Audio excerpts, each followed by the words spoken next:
Hello and welcome to My Mom's Basement, presented by Barstool Sports. It is Robbie Fox and Clem back for another Penguin recap edition of My Mom's Basement. I'm coming to you from Scotland today. First time ever I'm doing My Mom's Basement from here. A little international brogue for you. I can't do a Scottish brogue, really. I can't do the accent. It's a little hard to understand people. We just got here today. But Clem, how we doing? It's Bob Fox from across the pond. I mean, I'm doing like 6 different accents in one there. I'm kind of lumping Ireland, Scotland, England, putting them all together right there. So welcome, Robbie, to the domestic side of things for the next hour with me here, pal. Yeah, everyone over here is talking like groundskeeper Willie, and it's kind of awesome. But I'm here for a little vacation. We did London for a few days. We're in Scotland now, and then we're going to go to Italy for my fiance's friend's wedding. This has been like planned way in advance, way before Joker 2 was announced. So I'm sorry, we don't have a Joker 2 review for you. Doesn't seem like we missed much, though. From the reviews and everything I've read, it's not even a movie that I'm like dying to see. Everyone that listens to this knows my thoughts on the first one and even the way they were talking about the second one. But that will come. Give us like 10 days. I'll go see the movie. And I don't know if you're going to see it or if you just want me to explain it to you like I explained Agatha to you. That is exactly what I'm going to ask you to do. I was going to ask you to do that regardless. And then when I saw the reviews coming, and I was like, I definitely need that to happen. And people are saying, I can't wait to hear Robbie explain the movie or, the review to you. We won't spoil the movie, obviously. And I was like, I haven't even seen Joker 1. I was going to watch Joker 1 at some point in the last couple months. And I found out it's kind of like sad or like depressing, would you say? Oh, so depressed. Couldn't be more depressing. It doesn't clash well with the Clem brain, I don't think. Yeah, and I was not in the mood for depressing at that point. So I'm definitely not in the mood for it right now. I have fucking Mets baseball in my mind, and every day I go between ecstasy to depression. So I don't need that in my life any more than it already is here. Yeah. I do owe you an apology for that stool scenes clip. That was tough. But also, I didn't know you were in the cave in that clip. So I came out of doing a podcast with Ken, Jack, and Gooch, saw that the Mets had just tied the game, and I was like, oh, it would be funny if they lost just because it's a typical Mets thing. And then I saw you in the cave, and I was like, it's tough. I'm a Yankees fan who doesn't like the Mets, but I like Yuga and Clemmer and KFC. I like all the Mets fans at Barstool enough where it's like, I kind of do like to see him succeed at this point. I hate to say it, but I do. You're also a Barstool content guy, and the best card content is when someone gets their soul ripped from them. That was I put that as like Dave's influence on you over the years. That was the side of you talking. There was a chance when you sent the link to this podcast, I just wasn't going to answer it. And you're overseas. It's not as much fun because then you'd be trying to figure out if it's sad. It just wasn't worth it. So I'm going to get you back at the moment you least expect it. That's what I'm going to do as my return serve. Fair enough. I mean, you sort of did get me back with the text you sent me. I almost had to send you the Drake and Josh, you take that back, when you said, I sure hope Oasis doesn't break up today. I hope they don't, Bob. I sure hope Oasis doesn't break up, especially while you're over there. That would be a real shame, Bob. So I really hope, what a nice friend I am, to hope that they don't break up. That, they went to the Jets game and they got in a drunken fight in the third quarter for some. It would be a shame, you would say. Real shame. Yeah, you already bought the tickets. You already have like 3 podcasts with the Nate Dogg. It would be a real shame if they were to break. And I promise I will not send every story about any reported tiff between them from now until the show. I promise I won't do that because it would be a real shame. A real shame. Me and Nate got tickets to the MetLife show too, so we're kicking off our summer in Cardiff, Wales, and then we're ending the summer in Jersey with Oasis. It's the summer of Oasis, the summer of the Gallagher brothers. I can't wait. Does Nate realize that bad things happen to him every time he goes to a concert? He breaks his foot or some girls ghost him or there's just like crazy shit. Like he's trying to die. This is like watching a Final Destination movie. So something bad will happen overseas. And then when we come back, when they come to the States, that will be the murder. That will be the death of the Nate Dogg. And listen, I'm apologizing now. I should have apologized earlier. I know the voice is bad.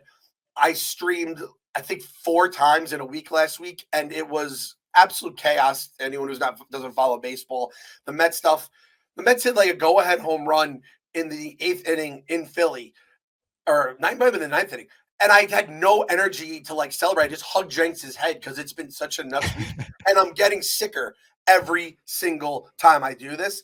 And I was at the point now where I think I'm gonna just die in my sleep one day. I don't want to say that, don't want to put it out there, but I'm starting to get worried. So I'm gonna sound like this at least for this episode.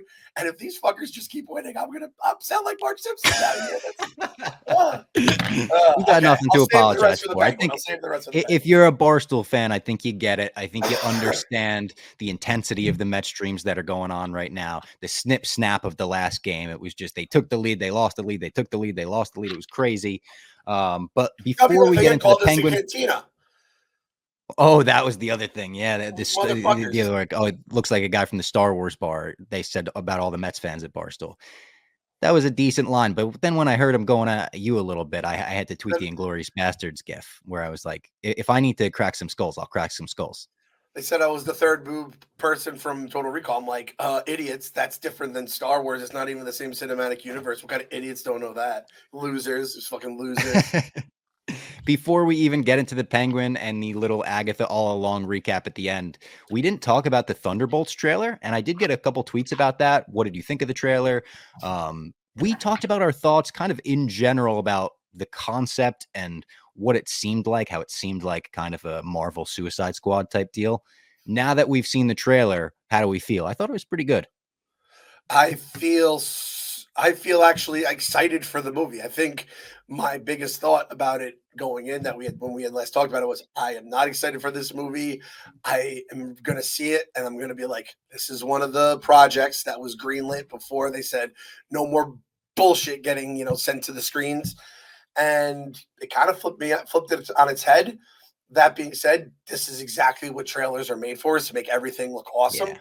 However, we also did think there was, some good in it, to quote Luke Skywalker, right? So I felt like there was some good in it. And if they extracted that goodness and there's more inside, then, hey, maybe we have ourselves I'm still looking at the ceiling of this movie. The ceiling is like 3.5 balls, but it's better than really? I think the ceiling could be a 4.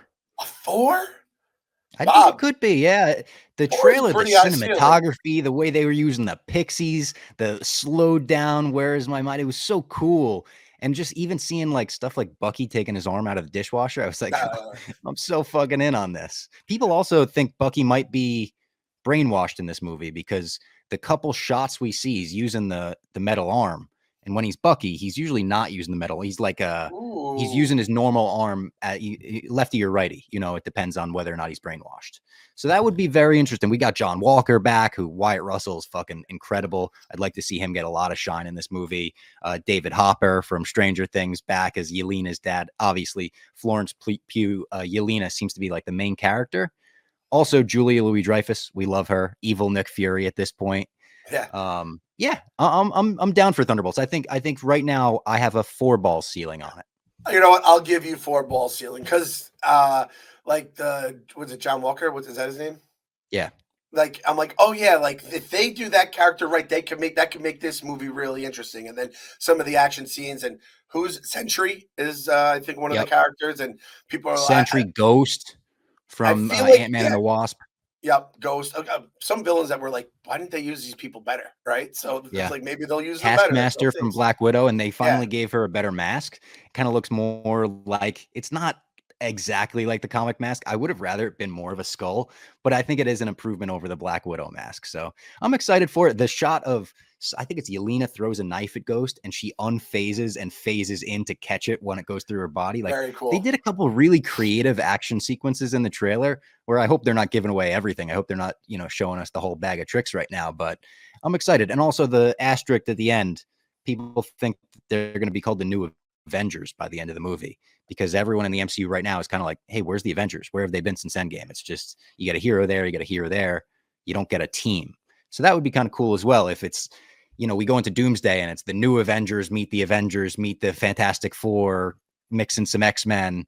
You can really start to build towards that culmination here, I think. Yep, I agree. And I did have the same worry about you where I'm like, I feel like they're showing us the whole movie right now. And then they're like, whatever, people are going to go see the movie. We're just going to show it here. And then maybe they're going to think they're more and we'll get the people in the theater. And that's all that matters. So tip of the cap, no matter what it is. But yeah, it has some legit excitement right now, which is all I can ask. Would you say you're more excited for this or Cap?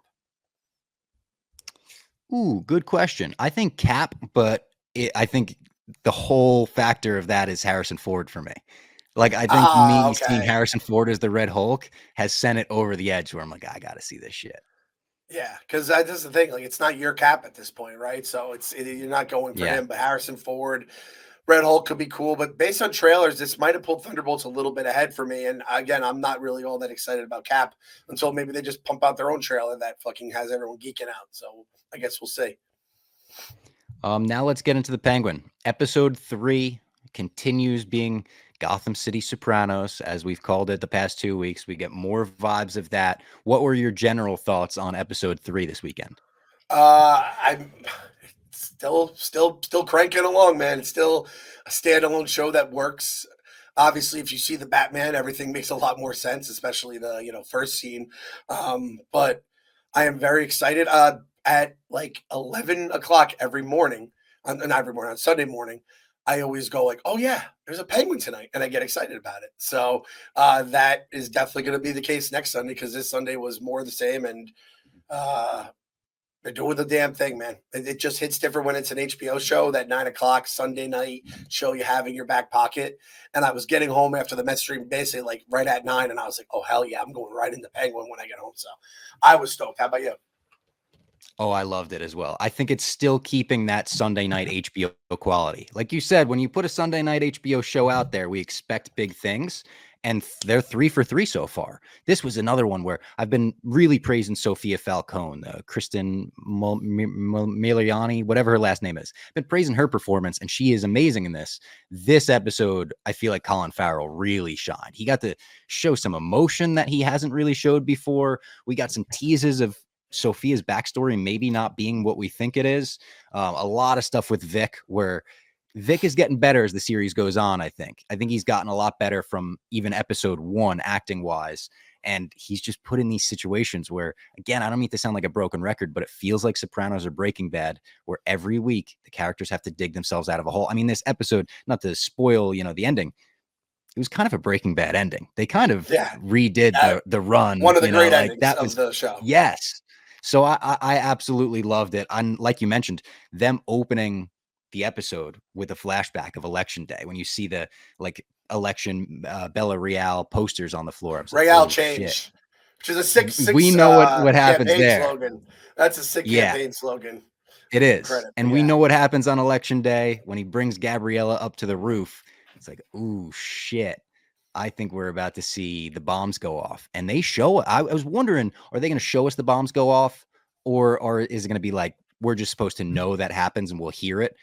They show it maybe more than they showed us in the Batman. Like the bridge collapsing and shit was insane. Crazy visuals. The poor kid loses his family, who we learned a little bit about. Like his dad was really trying to keep him off the streets, like into the right hands, and just wasn't able to. The flood just looked terrifying from the intro. But they're 3 for 3 on the way they're starting it. Like the cold opens for Yep. the Penguin are awesome.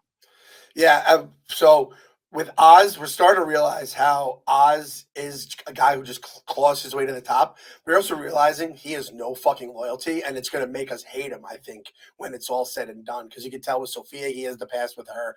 Him and Vic have those back and forth. Kind of just like, I'm just loving this Vic. He just has such soft eyes. I just want everything good to happen to him. And you just feel like it's not going to be that way.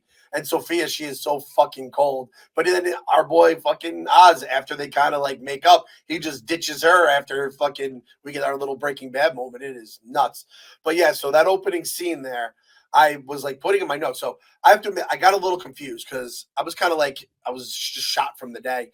And I started up and I was like, oh, they were walking over the real change things, and I'm like, oh, that must have been from a few days ago, so it's still on the streets. And then the sisters wearing "I voted today" sticker, which is telling you it's election day. I'm thinking, oh, she's still wearing her sticker from the other day. And I even wrote, I appreciate how realistic his apartment is. It's not this like, it's not a poor bird's apartment where it's like there's cockroaches and there's like nothing in the refrigerator but a fucking like baking soda. It feels like a family that's struggling but trying, and like they have like real conversations, and it's like the dad fucking loves cooking, and Vic is kind of like, hey, take these little shortcuts, and he's like, no, and like raising a kid. He can tell he doesn't want him to go. He wants to bring the girl over. And I don't know, man. I just thought it was a really cool thing. And then I'm thinking like, oh, well, we'll see them again soon. And turns out we Yeah, won't. no. I don't know if this is offensive to the people of Crown Point. Is it? Yep, I think so. Yeah, That bomb scene was what they call cinema. That was it fucking was. incredible. And they set me up again. I was thinking it was like, I thought the Riddler's already been thrown in jail. We have all this shit happen. And then I said, oh, fuck, this is election day. And I, hook, line, and sinker, they got me. And in it was crazy seeing like you said, the bridges go down, the cars go down, the people just getting consumed by the water. And it's just like, man, you just think about the impact and the fucked up shit the Riddler did. It really did a better job hammering home how fucked up that shit was than the movie made it seem. And I don't know if that the movie probably from his point of view, that. for sure. Yeah. His was more the grand scale of the plan, in the movie. Yeah. Where here, it's like, these are the people that were impacted, right? Vic in particular. And I love that shit in comic book movies when you show us the perspective of just a normal person in that city. It's to a lesser extent, but the beginning of Batman versus Superman, I'm actually going to praise the Zack Snyder scene here, is awesome because they show you the ending fight from Man of Steel from the ground, and it's from Bruce Wayne's perspective. And while everyone else is running away, he's running into it, but it just really like puts you in the middle of that chaos, and you feel it the same way with this scene. You learn a little bit about Gabriella, his girl that he's been texting or worried about in the previous 2 episodes. A little Robbie Fox lore for the people out there, a little Robbie Fox history. If I was a girl, that would have been my name. Mama Fox let me know Gabriella was the girl name for me. So when I see that name, I'm kind of like, oh, that could have been me. I think I knew my girl name at one point. I forgot what it was. My sister, I think, was going to be Andrea, and she just, when came out, she looked like a Nicole. So I don't think I was going to be an Andrea or a Nicole, but I have to think about it. But that is a good fun fact about our boy Bob. When you started saying Andrea, I thought you were going to say Oz. I thought you were going to say your sister's name was going to be Oz. Hey, doll. We had, so someone texted me, someone DM'd me, and they're like, we got a broad right off the bat, and we got a doll as well. So, like, we need to get all the old, like, 40s slang words for girls. And we definitely checked a few off the bingo card today. It's not from Penguin, but we get a honey from Johnny Vitti. He calls Sophia honey at one point. I was like, ooh, bad move, Johnny Vitti. You're going to regret that. Also, Sophia with an F, confirmed. Sophia with an F is confirmed. So yeah, don't fuck with her. She's a bad bitch. She just fumbled the bag, though. She's a no bag fumbler. Oh my God, yeah. We see Oz confirm that he is working with Sophia pretty much until the Falcons take her out. Like, he invites Victor over the apartment right away. And he's like, so are you guys partners now? He's like, yeah, until the Falcons realize what's going on. And then they're going to take her out for us, and we're going to be in a great spot. Like you said, no real loyalty. He's sort of showing it to Sophia. She sees through it a little bit for sure. It's like an interesting dynamic where he thinks he's getting one over on her, and she's like, I'm a lot smarter than you. Like, you're definitely not. But he gives Vic $1,000 a week and has that nice scene where he's like really being nice to him and being warm to him. And there's another huge scene like this in the show, in this episode in particular. Every time I can't like it because I know what fucking mobsters are like from watching The Sopranos now. They're going to lull you into this sense of like, wow, what a good guy. He's really looking out for his guy. And then when the time comes, he's going to cut him loose like that. This was the first episode where I started having those thoughts in my head come out at different moments. And I was just like, fuck, Vic, just get on the train, get the place. You got your little like startup money, and just get the fuck out of the life before it kills you. And yeah, it's happening. I just looked this up too.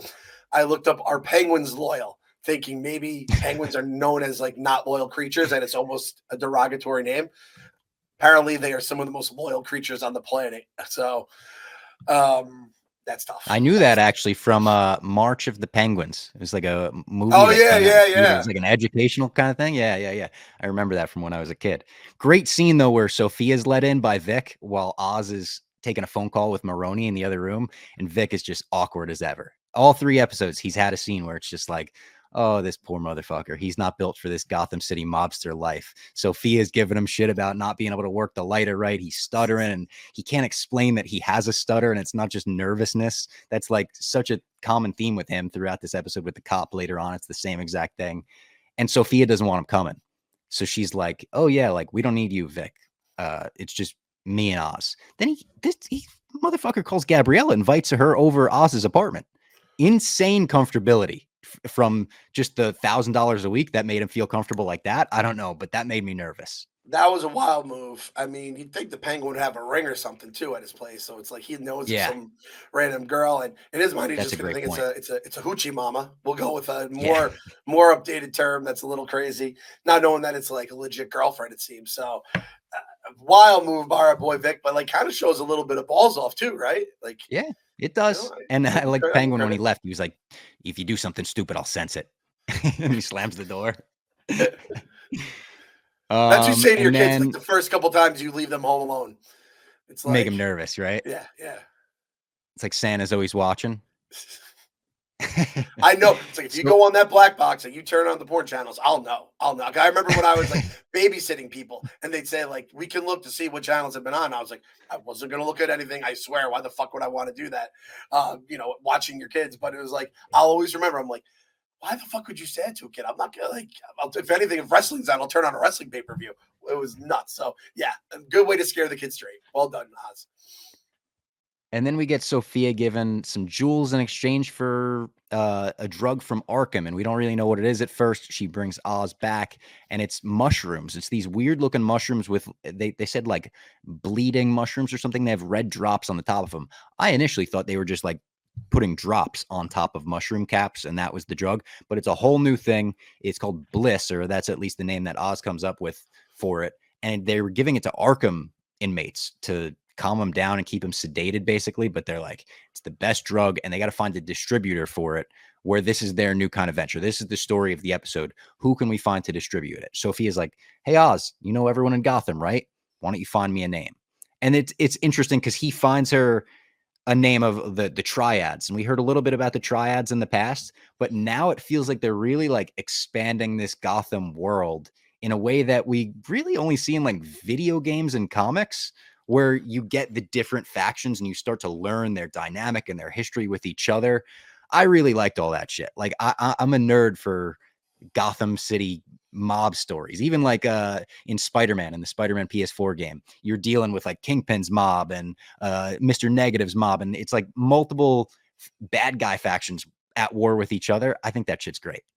It's funny you say that too, because when you were mentioning that, I was thinking how, and I think they're in Grand Theft Auto, and I don't even know what the triads are. And the triads are real, right? Like there's a triads gang. Yeah, There has to I be because think I've heard so. about it forever. It's like in Grand Theft Auto when a new letter appears on the map. And it's like, oh, that's the Yeah. triads, and I got to go deal with it. It's like we've got a couple new letters the last couple episodes here on the map of the Penguin universe, and the triads are now one of them. And like you said, if I remember, like in the game, if they're warring with you, they start shooting at your car. We went through their neighborhoods and stuff like that. So Yep. pretty funny how it's all gonna probably just flesh out here in the coming weeks.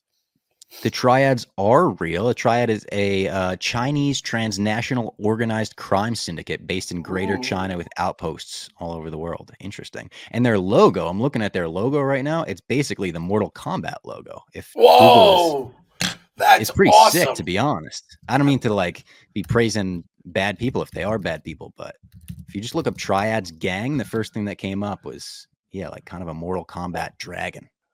You're not trying to say anything like trying to promote it. I just Googled how do you join the Triads gang? And if you were looking to find out, you basically are born into a part of like most other mafias, it's something of a lifestyle. If you're born in a part of Hong Kong with that is triad heavy, once you get to a teenager, you get pulled into the life. I thought I read something about incense or something like that, which felt like a weird Ooh. thing. You have to be invited to attend a ceremony performed by an incense master and then pay a joining fee whose amount accords to a mystical triad number. If you have good martial arts skills, you could become a red pole to defend, expand the gang's territory. If your skills are verbal negotiation, you can become a paper fan for the same purposes. If you have no other value, the triads might employ you as a straw sandal messenger slash delivery boy. So I have a chance for the paper fan. More than likely, the Yeah. straw sandal is my future in the triads. Unbelievable. You learn a little history here on My Mom's Basement this week. Every day's a And that was school on day Curora, when you're so it could be listening to completely MMB. wrong for the record. We have no idea if any of that was true. Allegedly. Yes, allegedly. So when Gabriella comes over the apartment, she tells him, I'm going to California. I want you to come. We don't have families anymore. And he's terrified of what Oz would do. And he's almost saying too much already with Gabriella, where he's like, I've seen some things I'm not supposed to see.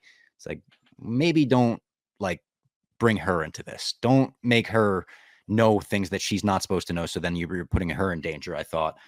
But he basically tells her, all right, I'll do it. He breaks off a couple hundreds that Oz gave her. He's like, buy me a train ticket. I'll meet you at the bus ticket. I'll meet you at the bus station. And at the same time, they go to Johnny Vitti. He tells Sophia, take a fucking hint, and gives her a plane ticket and like a 2-day ultimatum where he's like, either go to Italy or I'm going to tell people that's where you went. Johnny Vitti, I don't know where this guy's balls come from, because he's one of the biggest assholes on the show so far. And he's just the underboss. He's the under guy. So it's like, I don't know where this guy got his confidence, but it's gonna come crumbling down. It already sort of is this episode. Yeah, when we first met him, I thought he was a Falcone. So I'm like, all right, he carries himself like a Falcone, except he's not a Falcone. You know what Sophia Falcone is? A Falcone. So this Johnny Vitti guy can fucking take a long walk off a short pier. I am not a fan. And he's going to be, I think, the good death we get. The one we enjoy. Yeah. You know, I'll be like, I hope so. You know, that's what I think is going to happen. And it's going to be Sophia that does it. I'm starting to now talk like Penguin. Give you a notice this, Rob. Starting to talk like the Penguin now. I noticed this week, and it's something that like has been in the back of my mind, but I really thought about this week. Sophia and Selena Kyle, Catwoman, are half sisters. That's kind of interesting. If they want to go into that at any point, like I would like them to keep her alive at least and see some kind of interaction between those two. It'd be very cool. Yeah, that is something that after rewatching the Batman, I kind of started putting things together, because the choking, Carmine was a choker. Yeah. Was he the Hangman? That's the thing, is this episode makes us think she is not the Hangman, and she got set up by Oz and Carmine, and she took the fall. Is it Alberto? Is it Luca? Is it Johnny V? Someone in the Falcone family is the Hangman, and she took the fall. And that's already an interesting theory, which I didn't see that coming at all. Like I believed that she was the Hangman for sure. Oh yeah, prior to this episode, $1,000,000,000. I would have if I was in the jury, not a hung jury. Just get it, little oh, nice. That's pretty good. Vic is rehearsing his speech to Oz, which is very funny. When he's in the car and he's just saying it over and over again. Oz, I think, whatever. And Oz brings him to the first potential distributor, Link Tie, with the Triads gang. They tell Link they've got the support of Johnny Vitti. They shit all over Luca, and he wants proof. He's like, you need a call from Johnny Vitti for me to believe this. I don't believe anything you say, Oz. You're a classic bullshitter. You've bullshitted me in the past. You owe me money coming into this. So Oz they almost treat him like Han Solo or something. Yes. Like, you're a scumbag, dude. Like, you've gotten one over on us how many times? And in the scene, they tell Link, we have the support. You're gonna get the phone call. Trust us. And he's like, okay. It was a good back and forth with the son too, because they want to call the father and let him know. And it's like everyone's almost like going over each other's heads. Like, I'll go to your boss. I'll call your boss. How about that? The fact that, like you said, they treat Penguin like Han Solo. I guarantee you right now, I'm calling it now, October 7th, he'll be called a scoundrel at some point in the next 3 episodes, because he has that. And you just, all these old stories about what he did with slimy movie he pulled, and it's all Han Solo kind of shit. That's a great comparison, Bob. I loved the restaurant scene. Referenced it before a little bit, where Oz is standing up for Vic and his stutter when he can't get the steak frites out. He's like, hey, don't do that. Let him finish. And he tells Vic, like, don't put up with that shit. And it's such a fatherly scene. He's asking about his father. He does a toast to his father. He's asking about his family. Like, he really cares about him. Like, he's really proud of him. You're starting to feel this connection, and you're like, oh, fuck. They're going to have Oz fucking murder this guy at some point, aren't they? I think they are. You think they are? Yeah, I think they are. I think that would be it'd be such a motherfucker. Like, you need to remind us by the end of the Penguin and going into Batman 2, you need to remind us that he's a bad guy that we shouldn't be rooting for. You're talking about Vic. I'm talking about Vic getting killed by Oz. Okay. I thought you were talking about killing the waiter. I was like, no, not the waiter. No. Yeah, I know. I'm with you. That's what I meant before, is when I said I'm like, Vic, just run away. This is bad news bears for you right now. Because he's really is building it up, and he's like, he's taking him under his wing. Little Penguin joke again. I never know what to do if someone has a stutter. Like, I never know if I should finish the sentence, just keep nodding till they get it out. I just try to like just let them do their thing. And I didn't think what the waiter did was that wrong, but I could understand like Penguin does not take kindly to that shit, man. He was I kind of like how he disrespect. He doesn't put up with it. Disrespect. I mean, we learned that in the first 5 minutes of the show, and we learned it again this week with Johnny Vitti in the bed. Can you imagine how much Penguin loved when Jeter's nephew did the respect hat? He must have fucking came himself. He was so fucking proud. Yeah, he definitely. That's right. There's what it's all about, kids. A little respect for number 2. He's definitely a Yankee fan. Oh, he's the biggest Yankee fan ever. Fucking Ozcom. Yeah. You fucking gabagool motherfuckers. I hope the Yankees lose, Rob. I'm going to just put it back on you now after you put it on me last week in the cave. Fair enough. You guys are going to run through. You guys are. We have 3 teams that beat up on the White Sox this year in the AL. That's all that's left in the playoffs. A joke. Goddamn joke. I don't know. The Mets do seem like they got something magic going on. We'll see if Dave's magic reverses it, but yeah, we'll see. Yeah. Oz corners Tina, who is Vitti's mistress, Luca's wife, girlfriend, whatever. I think she's related to Luca in some way because that's what the blackmail has to do with it. Those pictures were in this or the Batman? When we found out about those pictures, they were this, right? This. Yeah. Yes. And they're trying to hold those. There's a lot of pictures in the Batman that came out. There's a lot of pictures in the Batman, but those were characters that were actually in the Batman. Yeah. He gets the room key, ambushes them during sex, and that's a funny scene too, where they just walk in mid-sex, and Johnny Vitti's like, Jesus Christ. Sophia's like, hey, don't forget your panties. The way she's talking down to her and everything is great. And as soon as he starts disrespecting Oz and laughing at him and calling him the Penguin, and we all just laugh, keep you around like that, I thought there was a chance he was going to pull out the gun just like he did to Alberto, and Sophia was going to maybe put 2 and 2 together. No, he just shoves a phone down his throat, puts a phone to the back of his throat like it's like a bar of soap, and he just cursed in A Christmas Story. It was a crazy move. At first I'm like, are those pliers? Is he ripping teeth out from him? I didn't know what was going on. And I was thinking the same thing, Bob. I was like, temper is going to explode. His head's going to explode, and we're going to have another Alberto situation. She's going to put them all together. So I wonder if that hot temper is going to be the thing that gets, him found out about something down the road by Sophia, who has been sus on him since day one.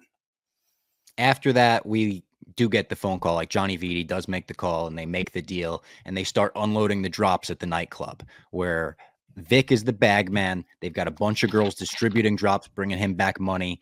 And Oz tells him, like, listen, I'm trusting you to do this. I think you can do it. I'm proud of you. Again, he's trying to build his guy up. And there was a great line, too, where Sophia reminds Oz. She's like, let me just remind you who Zhao is here to see. It's me, not my former driver. And the way she throws that former driver in his face was like a dagger. That was... Can't say she threw her dick on the table.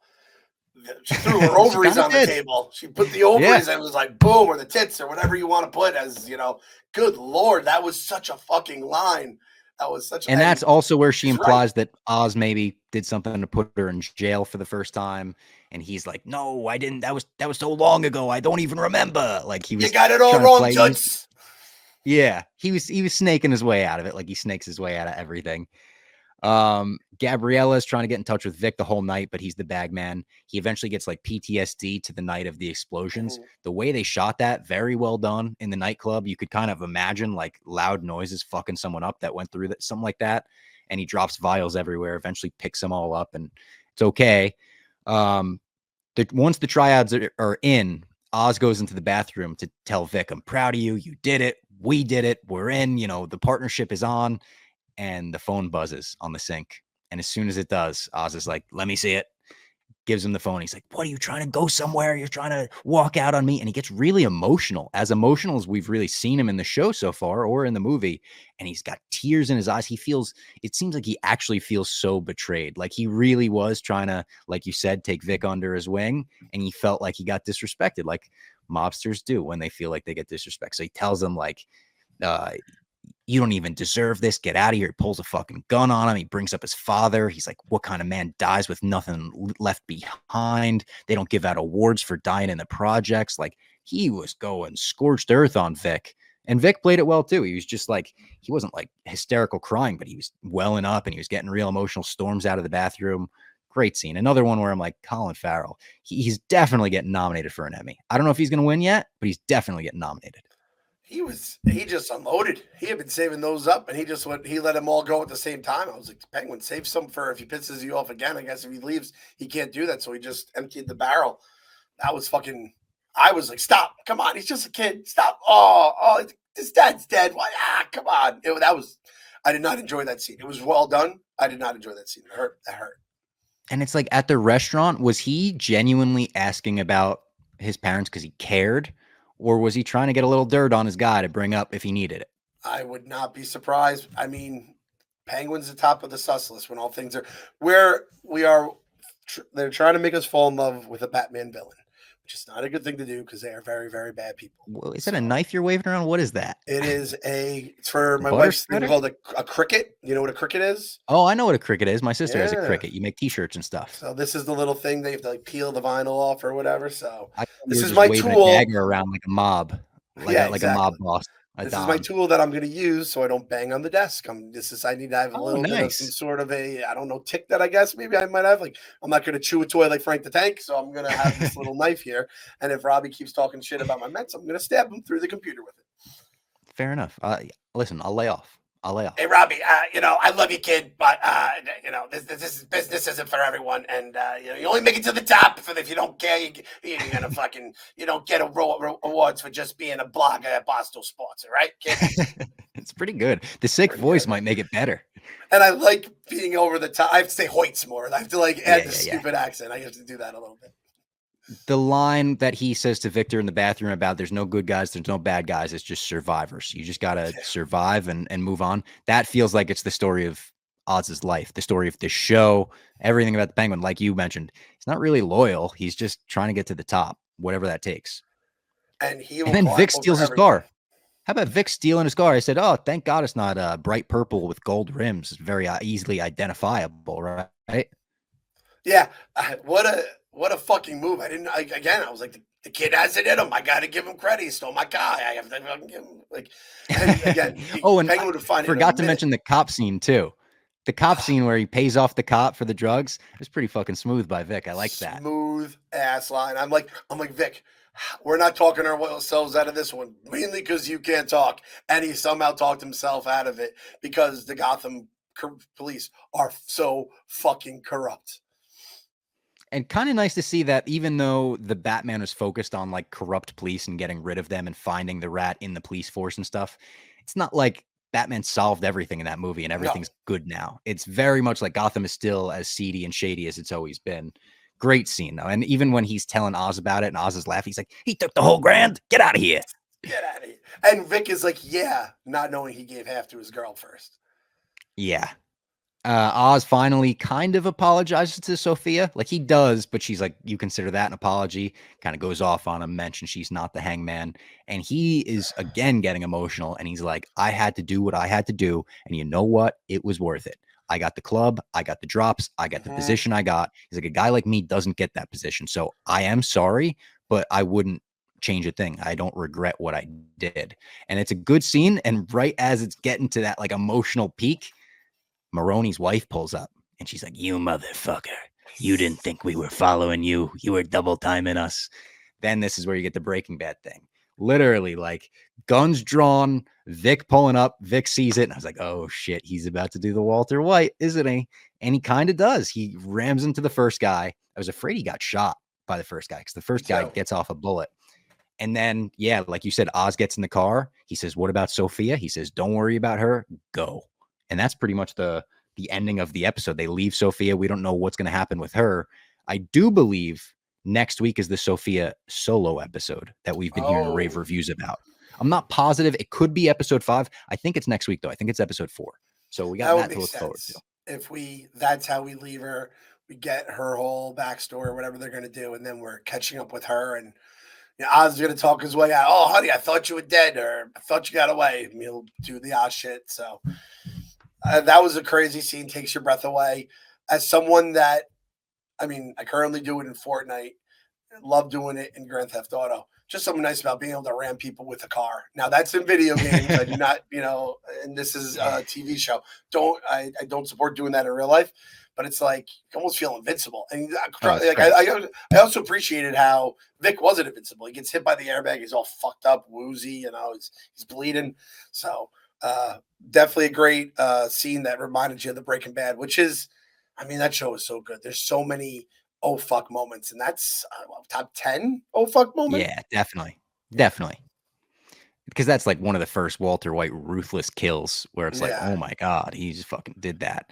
I think we could get some Carmine next week, and it's not going to be John Turturro. His schedule couldn't line up, so they recast him as Mark Strong, but it's all going to be flashbacks, so he's younger anyway. From the pictures I've seen, very believable that this is the same guy. I also like Mark Strong as an actor in general, so I'm excited for that next week. I'm excited for more Penguin. It's just going to be fun to have this show expand, have the mob life of Gotham City expand, and hopefully lead us into the winter of the Batman 2. Yeah, I'm very excited now. I'm excited for like everything you said, and I didn't realize we were getting flashback of Carmine there. I mean, obviously, if he's going to be in it, it has to be a flashback. So that's cool. And hey, maybe there's a chance the Batman could outperform Superman when they launch their movies. We'll have to see what happens. There's a chance it could outperform Joker 2 as well. I heard Joker 2 is not a low bar to clear. How about the fact that they got the lowest cinema score in the history of comic book movies, lower than Morbius, lower than Madam Web, also worse opening weekend than Morbius. Morbius outperformed them opening weekend. Insanity. That is crazy to me. And you have a superstar in the cast with Lady Gaga too. You figure all the little monsters or whatever they're called, their followers. I don't know if they're still called that. Like, if they're not even going to see it, that's time. Well, they didn't do a good job with the messaging. We didn't know if it was a musical, not a musical. Like, couldn't really hammer them down even on that basis. Apparently, people that have seen the movie also don't know if it's a musical or not. They're like, it was half committed. Ken Jack says it's one of the worst sequels he's ever seen. Yeah, I don't want to say Todd Phillips shot himself in the foot by, going out all hoity-toity and being all Scorsese, but I don't know. He kind of shot himself in the foot. Let's tell the people about Game Time before we get into the Agatha All Along recap. Game Time, the best in the business, the official ticketing partner of Barstool Sports, and they've now got their new Game Time Picks feature. So if you go to their website right now or the app, you'll see it on the homepage, GT Picks, and it'll filter out all of the seats that you probably don't want. It'll give you the best seats, the best options for the best price available. I'm looking at their website right now. My Commanders, my Washington Commanders, doing fantastic. Cowboys at Commanders, Sunday, 11/24. Is that the Thanksgiving week game? $215 gets you in the building. There's a ton of great options on here. You got basketball coming back. Celtics at Wizards, $32. Justin Timberlake still on tour. This is going to ruin the world tour. No, it's not. $36 gets you into the Capital One Arena on the 13th. Metallica on in May, all the way in May. So this is in the future. $123 can get you in with Game Time Picks. It's the absolute best. You could pull up the Game Time Picks feature on your phone, on your tablet, whatever it is on the Game Time app. Just pull up your chosen event, turn on the GT Picks setting at the top of the screen. What are you waiting for? Get those tickets now. Download the Game Time app today. Use the code MMB to easily score great deals on new Game Time Picks. What time is it? Game Time. We love Game Time in the basement. So easy to use. I genuinely use it all the time for my ticket purchases. It's never been easier.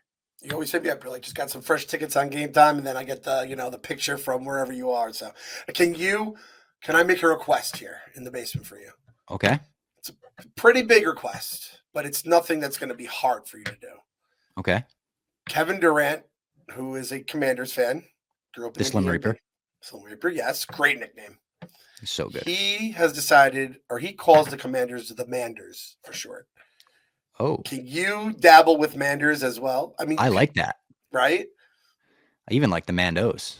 The Mandos? Ooh, the Mandos. I've heard the C words, which I think is great. There's a lot. Just anything but Commanders. Commies, PFT calls them. Commies, yep. There's so many fun. Like, they have fun. They botched the whole naming situation all those years so much. I feel like we have to have fun with it. They can never just be the Washington Commanders, right? So the Mandos is pretty sweet. The Mandos. I like the Mandos. You saw fucking, what was his name? Boba Jett on the way over there? I did. Yeah, I didn't. I had no idea that there's going to be an NFL game in London the weekend that I was there. Very funny walking the streets and seeing the most obscure NFL jerseys you could ever imagine. And of all teams, like people just will go to the store and people were wearing like a Jaguars jersey to the Vikings Jets game this weekend. Very funny. Just the little like bleeding in of American culture there was in London this weekend. Little hint to home. I'm sure that's very nice. And there was a Vikings fan who had a Mandalorian mask as well. So I'm like, we have Boba really? Jet, who was the guy in his mask, and I'm like, I was trying to think of like what would a Viking or Minnesota version of like Mando. I was trying to think of all the different Mandalorians out there. So yeah, it's the Mandos is a great name for the Commanders. I like that. Now, let me tell you what happened on Agatha All Along this week. Episode 4 we got. I'll be completely transparent. I watched this not too long ago, like right before we did the podcast. I was struggling to stay awake a little bit, but I still did all of my notes and I've got them. So last week, if you remember, we ended with like a kind of a meta Hansel and Gretel. They went into the oven to escape and get to the next part of the Witch's Road with Sharon's body. I didn't know if she was dead or not. I thought maybe they could revive her. She's dead. So at the beginning of this episode, they're like, Sharon's dead, and they bury your body. Teen's got to dig the grave for her and everything. And Agatha doesn't seem to care that she's dead. All the other witches do. And the other witches are like, we now need a green witch. That was one of the things. If you go through the Witch's Road, you need like a red witch, a purple witch, a green witch, all the different kinds. And then you see like a zombie hand come up from the grave, and you're like, all right, Sharon's back. Not Sharon. Aubrey Plaza as Rio Vidal, I think it is. It's Rio something. She is going to be the Green Witch on this journey now. So an interesting thing where we got her in the beginning. She was clearly an enemy of Agatha, and now they're on the Witch's Road together. So actually a decent start to this episode in that way. And Aubrey Plaza is pretty much the best part of it so far. Her and Catherine Hahn are both great together. Okay, that's cool. I was going to say, I feel like Sharon's coming back. I'm going to say now Sharon's probably not coming back because they had their moment to do that. They decided not to. Bob, what is something on this witch? You bring up the Witch's Road and all these different colors. What is something that is known to have all the colors in it? Oh, the stones? No. If you look in the sky, you see a rainbow. Rainbow Road, Witch's Road. Is there a chance we go back to Rainbow Road by the end of this? I don't know, but it does get pretty gay by the end of it. Okay, yes. Oh, here we go, baby. Rainbow Road. I mean, straight up, like, we'll get to it. Well, I'll save it. I'll save the ending. They see another house. They're like, as long as we don't have to go into another fucking house. And then they look up and there's a house there. And they're like, okay, I guess we got to go into the house. They go in, and instead of the kind of Real Housewives-y aesthetic, total 60s, 70s Woodstock psychedelic aesthetic for everyone. It looks cool. It works. Again, I kind of appreciate that they're giving us shades of WandaVision and how they would change episode to episode like that. And there's some devil shit on the walls. So I was thinking maybe some Mephisto stuff going on there. And at one point, like, Rio leans on a microphone button on purpose to try to convince the other members of the coven that Agatha can't be trusted. So she's like leaning on the speaker, and she's like, I know you're going to kill all those other witches in the coven as soon as you get to the end of this thing.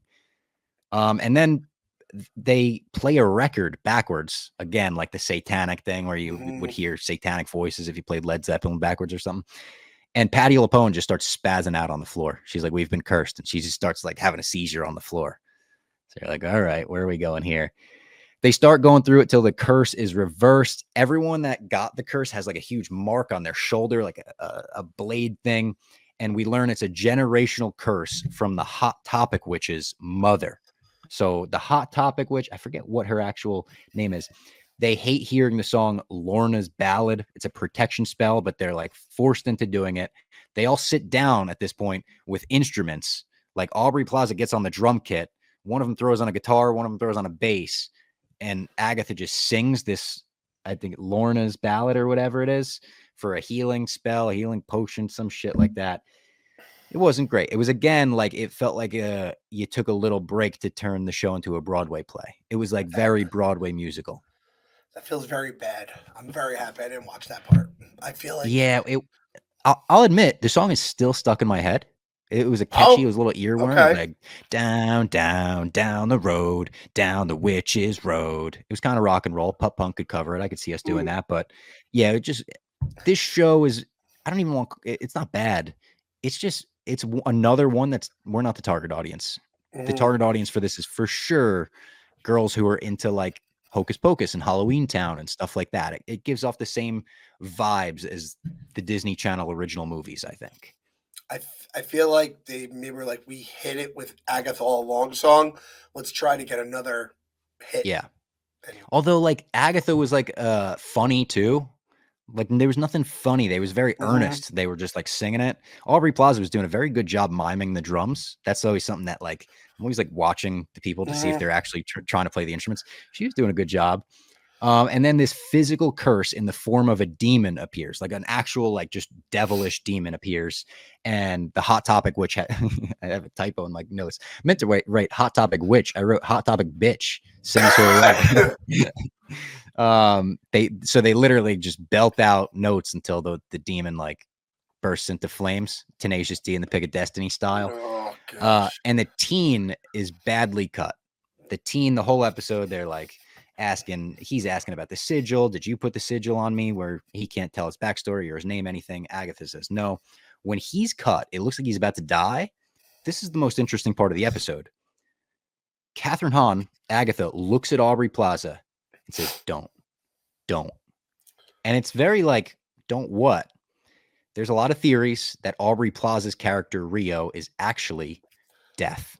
And if she were Death, the don't would make a lot of sense. The don't was, don't you take him. Not yet. And if she is Death, I could see like, it would be so cool to work Death in, obviously post Infinity Gauntlet saga. So you don't have Thanos trying to impress her and doing all that shit. But even if you mentioned at one point that her and Thanos were connected, like that makes the comic nerd in me a little excited. Lady Death coming to the screen would be cool. So that's okay. That's one of the things we get out of this show. I could live with that. Aubrey Plaza as Death. It's a good, and it's like a big enough role to have someone like that. So, okay. All right. And she's playing it like she's playing it very seductive. Her character is constantly trying to like seduce Agatha even. So like by the end of the episode, the teen goes up to Agatha, asks what happened. She doesn't really respond. She's like, she doesn't want to talk about what happened to her son. She doesn't want to talk about what's happening to him. It's a touchy subject for sure. And then Lilia, who is Patti LuPone, she's losing it a little. Like she's telling stories and stopping in the middle of the sentence and forgetting where she was. And the other witches are like, oh, you're so silly. But you're starting to see like shades of Junior Soprano in her where you're like, ooh, this is not going to go great. And Rio says she loved someone a long time ago and did something to her that she didn't want to do. And that person is her scar or something. I don't know if this is Agatha herself. Agatha implies she went down the witch's road before and left with only one other witch. I think that could be Aubrey Plaza. But at the end of the episode, they like embrace and then they like almost make out. Like Agatha wants to make out with Rio and Rio just stops her. And she's like, just so you know, that boy isn't yours. Confirming the teen is not hers. I think the teen, like I said last week, is Wanda's. But that was the episode. I'm sure I forgot some stuff in there because, like I said, I was kind of like fading. Today was a travel day and it's late over here in Scotland. But it wasn't horrible. I didn't dislike it. It wasn't like dragged to get through. It was just, it's not completely up my alley. Okay. I mean, I've heard not as bad as I feared has been kind of how it's gone, which I'll take. But like, I'll take it for someone listening to you having to explain it. Yeah. Like, it's like, I don't want to send you and watch a bad show. So I'm happy it's not bad. It's just, it's close. It's close. Yeah. I'm over the musical numbers. I think we've done enough musical numbers already. Through 3 episodes or 4 episodes. We've already gotten 2 long ones. And it's like, ooh, yeah. And my guy, I guess that's a witch thing though. Witches like singing. That's true. And you're a musical fan. So if you're going to get a musical, you want a good musical. Don't be giving Bob a bad musical. Give me La La Land, you know? Yes. That was Agatha, though. That was Agatha. That was the Penguin. That was us talking a little bit about Thunderbolts. That was a fun My Mom's Basement today from Scotland. International. My Mom's Cellar, as people have called it. Yeah. My Mom's Cellar. I'll tell you, man, we're starting to get up there with like the most remote from like random countries. I know I've done the initial WandaVision episodes we did, which aren't on YouTube. We didn't even have a YouTube at that point. Those were recorded when I was in Abu Dhabi, I believe. I've done London before for sure. Scotland now. We're checking a bunch of countries off the list. My Mom's Basement International. Going worldwide, baby. Mr. Worldwide. And we will be back next week to do the exact same thing we did this week. We'll recap the Penguin, and I will explain the next episode of Agatha All Along to Clem. So make sure you come back, same bat time, same bat channel. We'll see you then.